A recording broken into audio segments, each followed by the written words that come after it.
Hello student, मैं अंकिता त्रिपाठी। आज का मेरा विषय है अलंकार। अलंकार का अगर शाब्दिक अर्थ कहें तो अलंकार का शाब्दिक अर्थ होता है आभूषण या गहना।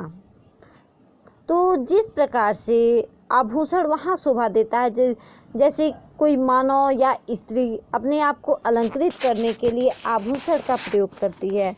अगर हम कहें तो जिस प्रकार से मानव अपने शरीर को अलंकृत करने के लिए विभिन्न वस्त्र या आभूषण आदि को धारण करके समाज में गौरवान्वित होता है, उसी प्रकार से कभी भी अपनी कविता रूपी नारी को अलंकृत करने के लिए अलंकारों का प्रयोग करते हैं और गौरव को प्राप्त करते हैं।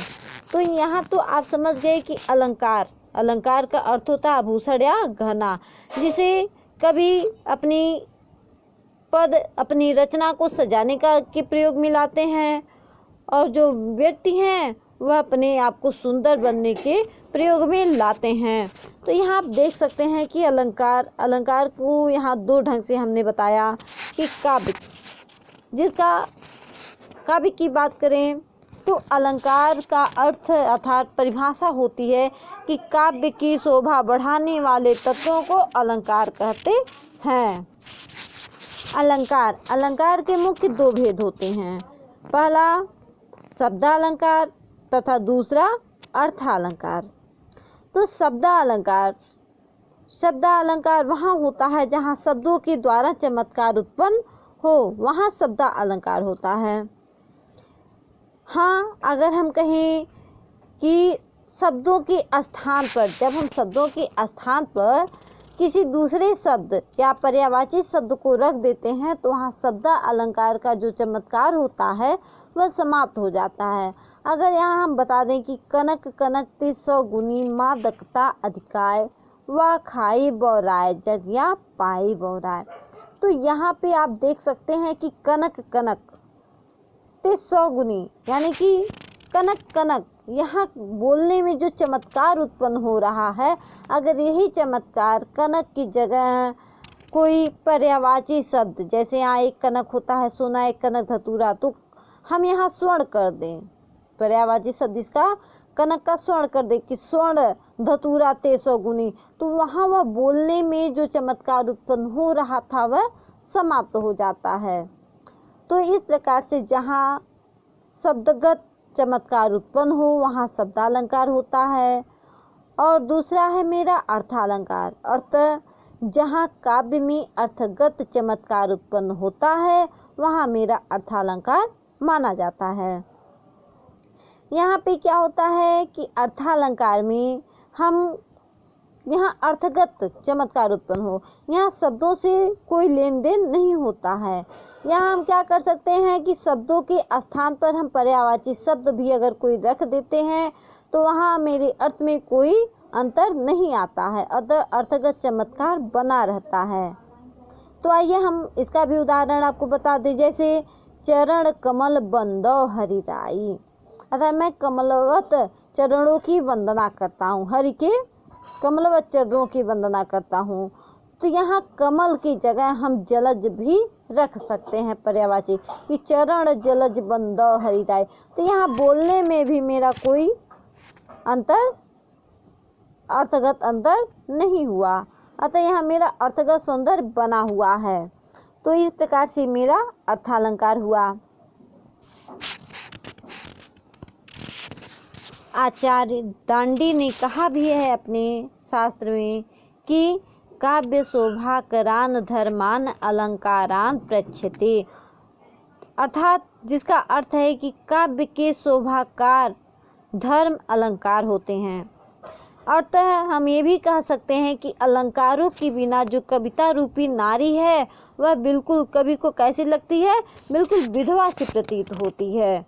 अतः इतना हमारे काव्य में अलंकार का इतना बड़ा महत्व होता है। यहाँ हमने आपको अलंकार की परिभाषा भी बताई। अलंकार के कितने भेद होते हैं? 2 भेद होते हैं, एक शब्दा होता है, दूसरा अर्था होता है। शब्दा के क्या भेद होते हैं और अर्था में कैसे चमत्कार उत्पन्न होता है, ये सभी आप जान चुके हैं। काव्य में अलंकारों का क्या स्थान होता है, ये तो आचार्य दांडी ने अपने इन शब्दों के माध्यम से बताया है, जो मैंने अभी अभी आपको बताया। आगे चलते हैं हमारे शब्दालंकार कि शब्दालंकार के कितने भेद होते हैं। तो हम कहें तो शब्दालंकार के मुख्य 3 भेद होते हैं। कौन कौन से? पहला है मेरा अनुप्रास अलंकार, दूसरा है मेरा श्लेष यमक अलंकार और तीसरा है मेरा श्लेष अलंकार। इस शब्दालंकार के 3 भेद होते हैं। आगे अर्थालंकार की बात करें तो अर्थालंकार के मुख्य 12 भेद होते हैं। लेकिन हाँ, अर्थालंकार के मुख्य रूप से 8 ही भेद मुख्य माने जाते हैं। तो अर्थालंकार के मुख्य भेद होते हैं उपमा, रूपक, उत्प्रेक्षा, प्रतीप, भ्रांतिमान, संदेह, दृष्टांत, अतिशयोक्ति एवं अन्वन्य। ये हमारे 9 अलंकार हुए, जिसमें से हमारे 8 ही अलंकार मुख्य माने जाते हैं। तो साइंस साइड के बच्चे तो नहीं, अर्थालंकार के जो बाकी भेद होते हैं ये सभी हमारे आर्ट साइंस के बच्चे पढ़ते हैं, जो कला वर्ग के बच्चे होते हैं। तो आइए हम चलते हैं आगे। शब्दालंकार के भेद। शब्दालंकार के हमने आपको 3 भेद बताया। पहला अनुप्रास अलंकार, दूसरा यमक और तीसरा श्लेष। तो आइए चलते हैं हम अनुप्रास अलंकार पे। अनुप्रास अलंकार जिसकी परिभाषा होती है कि वर्णों की आवृत्ति को ही अनुप्रास कहते हैं, कि जहाँ बार बार ही एक ही वर्ण की आवृत्ति हो वहाँ अनुप्रास होता है। तो जहाँ समान वर्णों की बार बार, कैसे वर्णों की? एक समान एक जैसे ही वर्णों की बार बार आवृत्ति हो वहाँ पर अनुप्रास अलंकार होता है। हाँ, हम आपको ये बता दें कि अनुप्रास अलंकार के 5 भेद होते हैं। कौन कौन से? छेकानुप्रास, वृत्त्यानुप्रास, श्रुत्यानुप्रास, लाटानुप्रास तथा अनत्यानुप्रास। लेकिन हाँ, इन सभी में कुछ न कुछ अंतर पाए जाते हैं। आइए हम चलते हैं, आपको सबसे पहले जानते हैं अनुप्रास के विषय में, कि जहाँ बार बार एक ही वर्ण की आवृत्ति हो वहाँ पर अनुप्रास अलंकार होता है। जैसे उदाहरण में क्या है मेरा? तरनी तनुजा तट तमाल तरुवर बहुछाए। अतः यहाँ मेरा इस उदाहरण में क्या है? तरनी तनुजा, तवर जो है मेरा वह यहाँ 5 बार आया है। इस तरनी तनुजा तट तमाल तरुवर बहुछाए, अतः एक वर्णों की ही आवृत्ति एक से अधिक बार अर्थात कई बार हुई है। तो यह मेरा क्या है? अनुप्रास अलंकार है। आगे हम दूसरा उदाहरण आपको दें तो जैसे रघुपति राघव राजा राम। तो यहाँ र वर्ण की आवृत्ति एक से अधिक बार हुई है। आगे कहें कारी कूर कोकिला कहाँ का बैर काढ़ती रे। अतः यहाँ पे क्या है? क वर्ण की आवृत्ति, कारी कुक कोकिल कहाँ का बैर काढ़ती रे। यहाँ पे क वर्ण की आवृत्ति एक से अधिक बार हुई है। तो यहाँ पे मेरा अनुप्रास अलंकार है। आगे हम कहें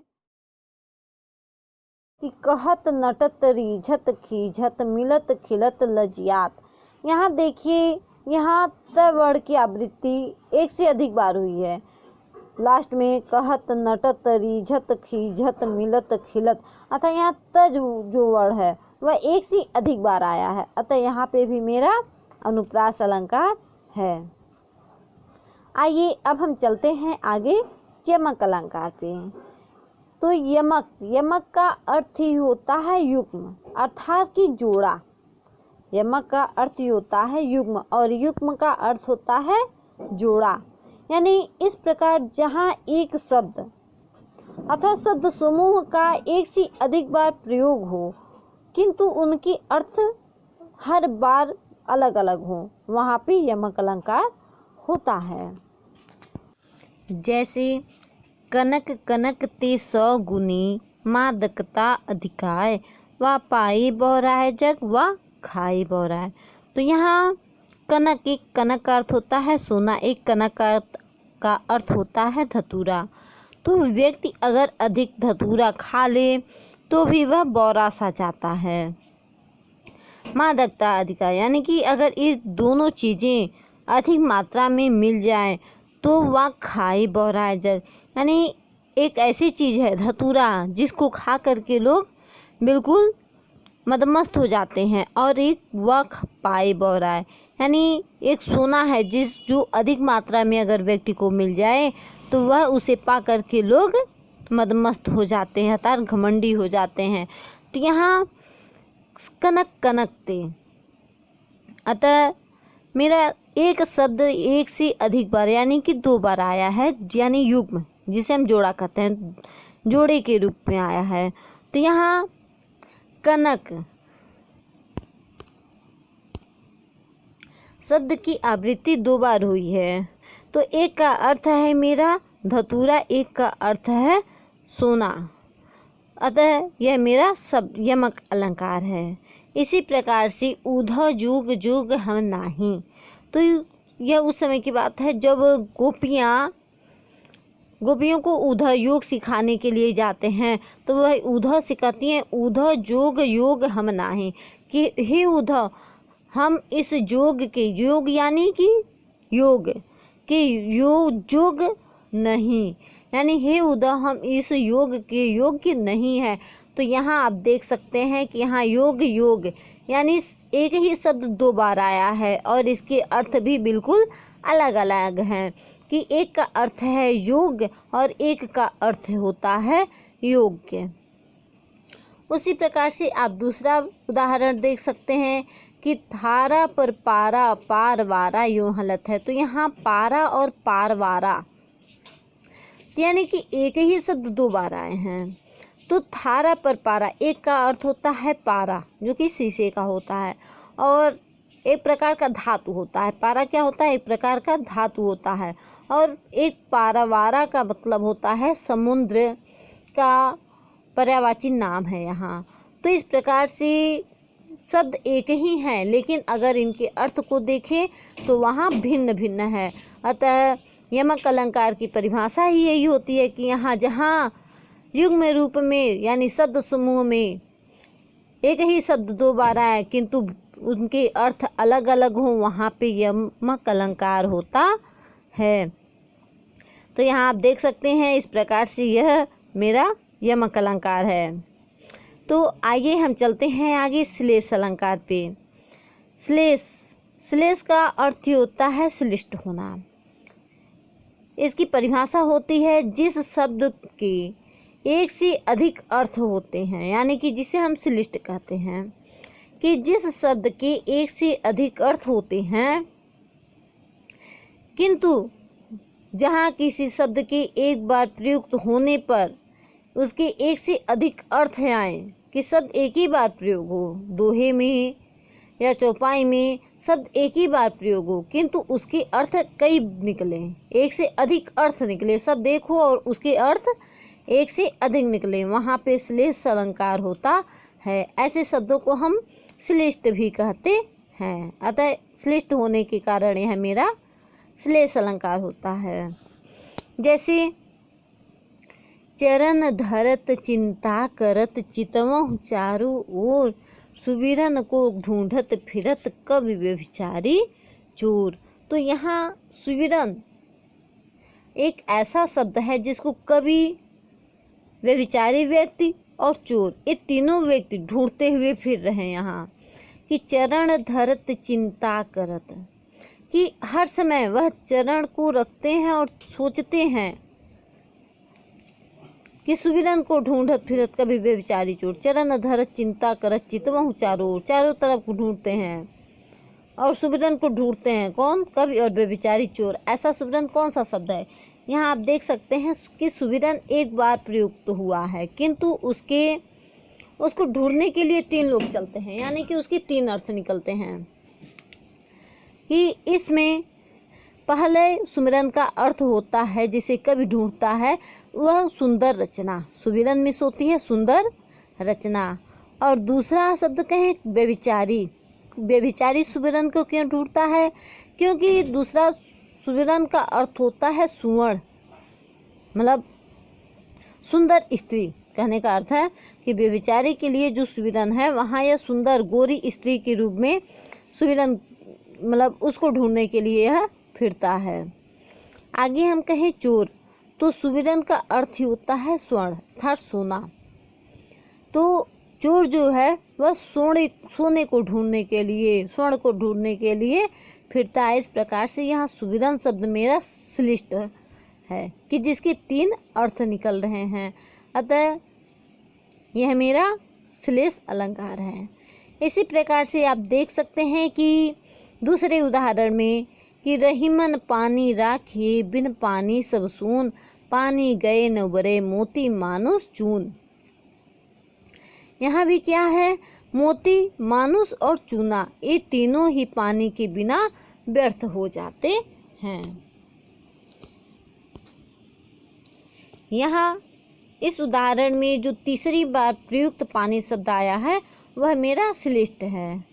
यहाँ इनके 3 अर्थ होते हैं। पहला जो चमक यानी मोती के अर्थ में यहाँ होता है, उसके बाद दूसरा मनुष्य के पक्ष में यानी कि जैसे कि प्रतिष्ठा के रूप में यहाँ पानी शब्द लाया गया है, और तीसरा आटे के रूप के पक्ष में जो जल अर्थात जल के पक्ष में लाया गया है।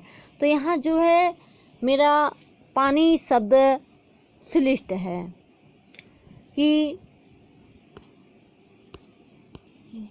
पानी अर्थात पानी के बिना मोती व्यर्थ होता है, पानी यानी इज्जत के बिना व्यक्ति व्यर्थ होता है, और चून यानी यहाँ आटे के पक्ष में कि पानी के बिना आटा भी गूंथा नहीं जा सकता, अर्थात पानी का महत्व वहाँ भी होता है। तो यहाँ जो पानी शब्द है यहाँ श्लिष्ट है, अर्थात यह उसके कई अर्थ निकल रहे हैं, अतः यह भी मेरा श्लेष अलंकार है। आशा करती हूँ कि आपको यह मेरा वीडियो समझ में आया होगा। तो अगर आपको यह वीडियो समझ में आए तो इसे लाइक और शेयर ज़रूर करें। साथ में अगर आपने चैनल को सब्सक्राइब नहीं किया है तो इसे सब्सक्राइब भी करें जी। धन्यवाद।